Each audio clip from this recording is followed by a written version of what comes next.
The movie begins as a couple, Olivia and Mick, and their friend Duke make preparations for a wedding at their inn. When they are in a separate room, Mick implies to Duke that he has anniversary plans for Olivia, but fears that she will find out, and the surprise will be ruined. When Olivia steps in, they pretend to talk about other things. Then Olivia asks her partner to help her drop something off in another room. She uses the opportunity to ask Duke for ideas, as she too wants to surprise Mick for their first date anniversary. Duke is in a bind and has to pretend that Mick hasn't said anything to him. Olivia assumes that Mick doesn't even remember, and Duke just goes along with this. He promises to help her with ideas, but he now has to keep it a secret from Mick. He is understandably overwhelmed when she leaves the room.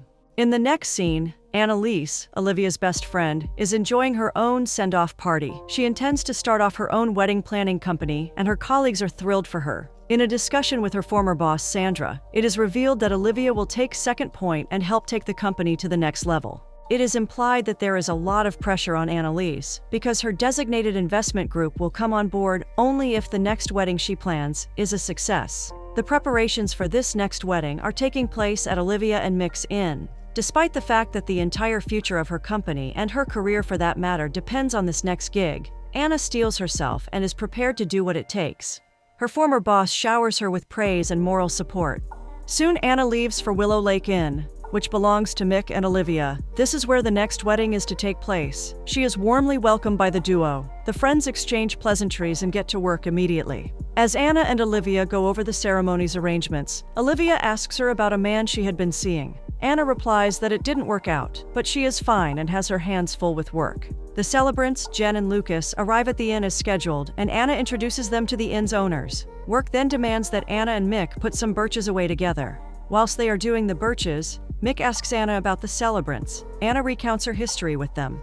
Notably, she states that Jen reminds her of herself, a goal-getter. She also states that she had met Lucas a few times, but his relaxed nature reminds her of her ex, Brad Buckley. When Mick probes further about this ex, Anna reveals that she and Brad had a bad breakup and had not spoken for over 5 years. Anna receives a message that the best man has arrived at the inn. He was meant to come alongside the celebrants but was tied down with some other business. She rushes out with Mick to welcome him. On reaching the group, she discovers that the best man is her estranged ex, Brad. The air turns cold and awkward. Olivia tries to salvage things by leading Brad away to get checked into the inn. Jen then calls Anna aside to find out what's going on. When she's told, Jen apologizes for the mishap, but Anna brushes it off. She claims Brad's presence would cause no problems at the wedding. Jen is not entirely convinced, but Anna gives her a 150% assurance. After Jen and Anna's discourse, the group comes together in order to get to know one another, but Anna and Brad's interaction is awkward to the point of pain. Not long after, the preparations continue as scheduled. Lucas, the groom-to-be, while conversing with Brad, says that he knows things with Anna ended badly, to which Brad replies, "Understatement of the century." Lucas then asks Brad to try and patch things with Anna. Brad says it's easier said than done, but it is clear that he's considering it. He decides to help Anna, who is struggling to build a structure with the birches she and Mick retrieved. When he offers, she initially refuses, but after a few words of persuasion, she agrees. It is revealed that Brad still kept the knife she gave him on his 21st birthday. She cherishes this knowledge. But they soon enter a heated conversation about their breakup. It is revealed that he broke up with her when they were about to move to New York together. Anna storms off before their conflict is resolved. In the next scene, she sits with Olivia, and they discuss her past with Brad. Anna talks about the quirky way they met, and the sad way they parted. But she commented that no one made her laugh like Brad. Brad, on the other hand, is having a conversation with Mick. He talks about how no one believed in him like Anna. The two individuals speak wistfully, and it's clear that they still have feelings for each other. A little while passes, and Brad apologizes to Anna. He offers her a bottle of lemonade, which he calls Apologade. This breaks the tension a bit. They begin to work together on small things like stationery picking for the wedding. A little here and a little there. Brad makes her laugh like old times, and they start bonding. Meanwhile, Olivia and Mick try their hardest to keep their first date anniversary preparations secret from each other, and because each one enlists their friend, Duke, to aid them, the poor guy just has to roll with the punches of being torn in different directions. This arc continues for the most part of the movie. The scene switches back to Anna and Brad, who are now spending quality time together as they do errands. It is revealed that Brad handles high-end businesses. He attributes his success to Anna because before their breakup, Anna introduced him to his first quality client, who then further attracted other quality clients. It is implied that Anna did this knowingly, but she acts coy and attempts to lay all the praise on his own strength. Their conversations climax to the point where Anna and Brad apologize to each other for losing touch for the past 5 years. They both reveal that they are not seeing anyone. They both confess that they miss each other. Anna says that it is stupid to hold a grudge for so long. She comments that hanging out with Brad feels nice and suggests that they become friends again. It is clear that Brad wants to be more than friends, but he holds down his desire as he doesn't want to mess up the delicate dynamics with Anna when he accepts her proposition to be just friends. Anna's facial reaction suggests she also might want more, but she is seen convincing herself of otherwise. Sometime later, Jen, Lucas, Mick, and Olivia are seen discussing seating arrangements for the wedding. It pops up in the conversation that Anna and Brad have been gone for 3 hours. The females in the group are convinced Anna and Brad may work things out, but the men are of the view that they shouldn't read too much meaning into the 3 hours. The next day, while the ladies go for dress fitting, the men go fishing upon Mick's invitation. Brad tells the others of his confusion. He says he thinks Anna wants to be friends because she thinks that's what he wants. He goes on about this until he settles on just letting things flow and see how they play out. Mick advises Brad against this, saying he thought like this after his initial breakup with Olivia, and that as a result, it took them 20 years to reconnect. He asks Brad why he wants to waste time.